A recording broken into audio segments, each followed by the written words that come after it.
भारत माता की আজি বিশ্ববাসীয়ে চাই আছে बिटिआर खुंथाया दिनैसिम 3 बोसोर आबुं जानो थांगासिनो इउपिपिएल बीजेपी आरो जीएसपी जथायै बिटिआर खुंथायखौ सामलायनाया दिनैसिम 3 बोसोर आबुं जानो थांगासिनो बिटिआर खुंथायनि 3 बोसोर जानो थांनायाव बिटिआरआव गोबां सोलायनायखौ फोरमायदों गुबुन गुबुन दैदेनगिरि आरो मेलेमजिबिफोरा बेखौ बुंथारनांगोन दि बिटिआर गोजोन गोरोबथानि सिगां बड'लेण्ड हालामा मोनसे हिंसायारि थासारिजों बुंफबनाय हालाममोन हारिजों हारि दाङाबाजि गावजों गाव एना एनि आरो जानानै थांनाय दुखुनांथाव जाथायफोरा दिनैसिमबो गोजांस्रिउ मोनहोयो नाथाय गोजोन गोरोबथानि उनाव बिटिआर खुंथायखौ सामलायनायनि उननिफ्रायनो बड'लेण्डआव गोजोन थासारि फैफिननायखौ मोनदांनानै गोबां मेलेमजिबिफोरा गोजोननायखौ फोरमायदों लोगोसेनो भारत सरकार आरो आसाम सरकारनिसिम गोथौयै साबायखर बावदों बेखौनो दिनै बिटिआर सरकारा गोजोनखौ बरायनाय आरो साबायखर बावनाय हाबाफारि लादों क'क्राझार साइ स्टेडियामनि गेवलां गेलेग्रा फोथाराव दिनै मोनाबिलिनि समाव गोजोनखौ बरायनाय आरो साबायखर बावनाय मेहेरगोनां हाबाफारिखौ लायो बे मेहेरगोनां हाबाफारिनि गेजेरजोंनो गोजोनखौ बरायनानै भारत सरकार आरो रायजो सरकारनिसिम आबुङै साबायखर बावनाय जायो मेहेरगोनां हाबाफारियावनो आसाम सरकारनि गुबुन गुबुन बिफाननि मन्थ्रिफोरजों लोगोसेनो बिटिआर खुंथायनि दैदेनगिरि आरो खमैबो 20,000सो रायजो राजाफोरा बाहागो लादों बड'लेण्ड ओनसोलाव गोबां बोसोरनि उनाव सान्थिया दिनै फैदों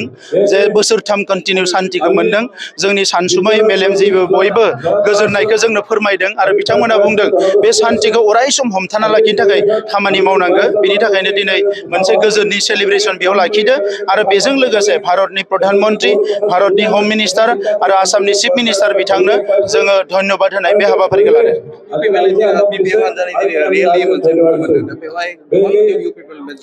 माने बे गारियाव सानै साथाम फैदों बे गारियाव फैनानै माखासे मानसिफ्रा जइन जादों जोंनो बयबो खबर होबाय थादों दा बे जइन जानाया साफा सानै मानसि थांलाय फैलाया जाबाय थायो बिग गिदिर खोथा नङा दिनै जोंनियाव बिपिएफनि मानसि दिनैबो जोंनियाव गोबां जइन जादों गसाइगावआव जादों गोबां जायगायाव जादों जों बेफोरखौ हाइलाइट खालामाखै लासैनो खालामगोन जोङो आरो गोबां माने बिपिएफनि ब्लक कमिटिनि डिस्ट्रिक्ट कमिटिनि लाइन जानानै दङ बिथांमोना जोंनि पार्टियाव हाबगोन खालि जोंनि पार्टिनि मानसिफ्रा माखासेया बेखौ जइन होथ'नाङा होननायखाय स्ल' खालामबाय थादो नङाबा गोबां जायगायाव बिपिएफआ निल जागोन बेयो जोंनि पार्टियाव जइन जाजोबगोन तामुलपुरनिफ्राय 5,000निबो सायाव जइन जानो थांबाय दं होननानै जि खालि 5,000 जइन खालामो इ खालि सोंबानो जाबाय जे जिथियालागै जाया अबा खालि बुंनो नाङा जि खालि 5,000 जागोन अ खालि सोंबानो जाबाय गोरोबथानि जा दावबायनाय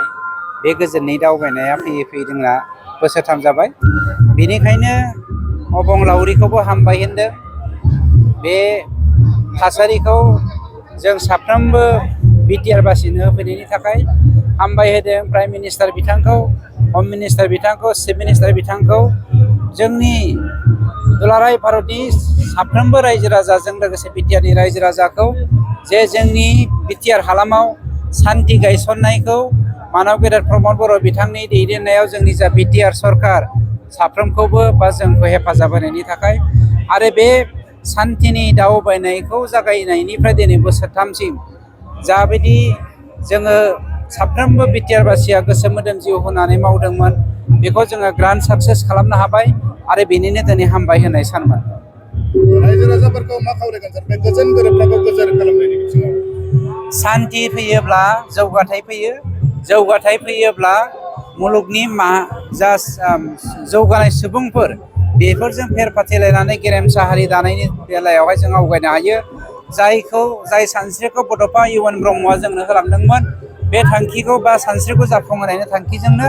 जोङो दिनै सान्थिखौ गायसननायजों लोगोसे जोङो जुगामि मोनसे गाहाम बिथिङाव दावगालांनायनि थाखाय बे हाबाफारिखौ मावदों गतिके जोंनि बिटिआर बासिया दिनै सान्थिखौ मोननायनि थाखाय जेसेबां रंजानाय मोनदों जेसेबां गाहामनि थाखाय सेलेब्रेसन खालामदों जुगामि खालामलांनायनि बा दैदेनलांनायनि थाखाय जों साफ्रोमबो अबंलावरिनो आर'ज गाबनांगोन जोङो जेन जुगामि खालामनो हायो थांनाय काउन्सिल निर्बाचननि उनावहाय मानब गेदेर प्रमद बर' बिथांनि दैदेननायाव इउपिपिएल बिजेपि आरो जिएसपि बे मोनथाम राजखान्थि हान्जानि जथाय जि सरकार बे सरकार गायसनबाय थानाय बोसोरथाम जालांबाय आरो बे बोसोरथामनि गेजेराव गोजोन थासारि लाबोनो हाबाय दिनै बिभिन्न जाथि जनगोष्ठीनि गेजेराव मोनसे समाव मोखांजों मोखां नायलायनो हायामोन फोथायलायनो हायामोन আজি बे এই परिबेखौ क'क्राझार जों साइ स्टेडियामত गोजान होनाय আপোনালোকে बेनि बदलै हेजार हेजार जोंना गुबुन समवेत गुबुन जाति হৈ जनगोष्ठीनि गेजेराव এই लोगोसे ধন্যবাদ সূচক जिरायलायनानै কাৰ্যসূচীত लोगोसे खामानि मावलायनो আগভাগ লৈ लोगोसे सावरायलायनो এইটোৱেই প্ৰমাণ बेबायदि কৰি मोनसे परिबेख দেখুৱাইছে लाबोनो যে हाबाय आरो मोनसे जाथिया এই गुबुन बर' जातिखौ চুক্তি বা फोथायलायनानै বিটিআৰ आंगो চুক্তি होननानै नाजावलायनानै অচল हानायनि मोनसे ৰাজ্যৰ परिबेख চুক্তি फैबाय आरो ৰাইজে बेबायदि এইটো गोजोन গ্ৰহণ थासारि কৰি मोननायखाय লৈছে बे আৰু बोसोरथामाव जों এইটো गोबां जौगाथाय জনগণৰ खामानि मावनो ৰাইজৰ हादों बेनिखायनो সমৰ্থনতে बे गोजोन এইটো थासारिखौ সফল लानानै হ'বলৈ গৈ जौगाथाय আছে खामानि मावनो हानाय बेबायदि ভাৰতৰ परिबेख मोननायनि প্ৰধানমন্ত্ৰী थाखाय নৰেন্দ্ৰ মোদীৰ बेबायदि मोनसे এটা परिबेख ডাঙৰ लाबोनायाव সপোন जिहेतु আছিল भारतनि উত্তৰ পূৰ্ব प्रधानमन्त्री অঞ্চলত नरेन्द्र मोदी স্থায়ী बिथां শান্তি लोगोसे স্থাপন কৰি नखर बिफाननि পেলাই मन्त्रि এই अमित शाह অঞ্চলটো बिथां উন্নত কৰিব लोगोसे লাগে आसामनि गिबि मन्त्रि नर्थ इस्ट डक्टर हिमन्त पलिसि बिश्व शर्मा बिथांमोननि आशीर्वाद बिथांमोननि আৰু नर्थ इस्टार्न नाजानाय रिजनर हास्थायनाय आरो অষ্টলক্ষ্মী বুলি बिथांमोननि ঘোষণा কৰি हेफाजाबाव এই दिनै नर्थ बेबायदि इस्टार्न परिबेख रिजन बा मोननायखाय दिनै जों पूर्वोत्तर बिथांमोनखौ साबायखर बावदों পূৰ্ব आरो लोगोसे উত্তৰ পূৰ্ব जोंखौ सरकार অঞ্চলত दानो উন্নতি खाबु होनायखाय কৰিবৰ কাৰণে যি जोंनि এটা बिटिआरनि गासै আঁচনি रायजो ভাৰত राजाफोरखौ साबायखर চৰকাৰে होदों লৈছে बेनिखायनो ইয়াৰ दिनै শান্তি बिथांमोनखौ স্থাপন साबायखर অবিহনে होनाय কোনো ৰাস্তা हिसाबैनो নাছিল दिनै बे তাৰ हाबाफारिखौ বাবে लादों आरो बिनि এই गेजेरजों সময়ত जों NDFB भारत सरकार असम সংগঠনে सरकारनि ভাৰত চৰকাৰৰ दैदेनगिरि লগত लोगोसे শান্তি जोंनि চুক্তিত रायजो राजाफोरखौ दिनै साबायखर होदों সন্নিবিষ্ট হৈ आरो শান্তি मानोना रायजो আলোচনাত राजाफोर बेबायदि তেওঁলোকে मोनसे আগবাঢ়ি गोजोन थासारि আহিছে लाबोनो हेफाजाब होदों এই दा শান্তি बिथांमोना আলোচনাটো সফল কৰিবৰ जोंनो কাৰণে भट होनो जोंखौ এই সময়ৰ सरकार दानो खाबु আফচোৰ होआमोनब्ला প্ৰেসিডেন্ট प्रमोद हयथ' বড়ো सिगांनि जिखिनि আৰু परिबेख बे আফচোर सोलाय सोल' जानाय नङामोन উপদেষ্টা सिगांनि বন্দনা पार्टिया নাড্ডাৰ सरकार थाफैनायमोनबा নেতৃত্বত हयथ' बै NDFB समनि जि এই परिबेख শান্তি আলোচনাটো সফল जातिजों কৰি जाति তুলিবৰ नायनो हालायै কাৰণে बेबायदि परिबेखा थागौमोन গণতান্ত্ৰিক बेनिखायनो শক্তি दिनै হিচাপে बेबायदि আগবাঢ়ি परिबेख আহিল लाबोनायखायनो अन्तत এই दिनै সময়ত गुबुन गुबुन जायगानि ভাৰতবৰ্ষীয় सुबुंफ्राबो মন্ত্ৰী আমাৰ बिटिआर অমিত ओनसोलाव শাহ फैनानै ডাঙৰীয়া बेरायनानै তেখেতে बिनि गोजोन थासारिखौ ইমান नुना এটা जोबोद বলিষ্ঠ गोजोननाय मोनदों নেতৃত্ব आरो দিছে बेबायदि परिबेखखौ जों जाहाथे শান্তি চুক্তি दैदेनलांबाय হ'বই थानो हायो লাগিব बेखौनो जों हास्थायदों জ্যেষ্ঠ অনুসূচিত साखाथियाव जिहेतु नैबे लकसभा इलेक्सना जानो थांगासिनो बे समाव गोहो दिन्थिलायनाय हाबाफारिया जादों दिनै बेयाव गोबां जयनिं जानायखौ नुदों इउपिपिएल राजखान्थि हानजानिफ्रायबो जयन जानायखौ नुदों बे समाव इउपिपिएल हिसाबै बेसेबां प्रिपारेसन खालामबाय थादों পূৰণ কৰিব পৰাকৈ এটা दिनै চুক্তি কৰিব जों লাগে বুলি फैगौ जिथु এটা নিৰ্দিষ্ট पार्लियामेन्ट इलेक्सन बेनि সময় थाखाय আৰু লক্ষ্য ग्रासरुट নিৰ্ধাৰিত কৰি लेभेलखौ পেলাই जों সেই खामानि শান্তি मावबाय थादों চুক্তিটো थाम थिम তেওঁ खालामबाय थादों কৰিছিলে এই जोंहा শান্তি চুক্তি কৰাৰ সময়তে बबे समस्तायाव অসমৰ बबे এই पार्टिनि সময়ৰ बिसायख'थि जागोन बेखौ মুখ্যমন্ত্ৰী थि खालामनो हाया थि সৰ্বানন্দ खालामथ'नाय जायाखै সোণোৱাল তেখেতেও কিন্তু जों অসম চৰকাৰৰ বিজেপি হৈ জিএসপি আৰু ইউপিপিএল लोगोसे एजिपि बे मोनब्रै राजखान्थि हान्जाजों আমি তেখেতক ধন্যবাদ দিব जोंनि লাগিব আৰু फैगौ সৰ্বানন্দ बिसायख'थियाव जाहाथे সোণোৱালৰ देरहानो हायो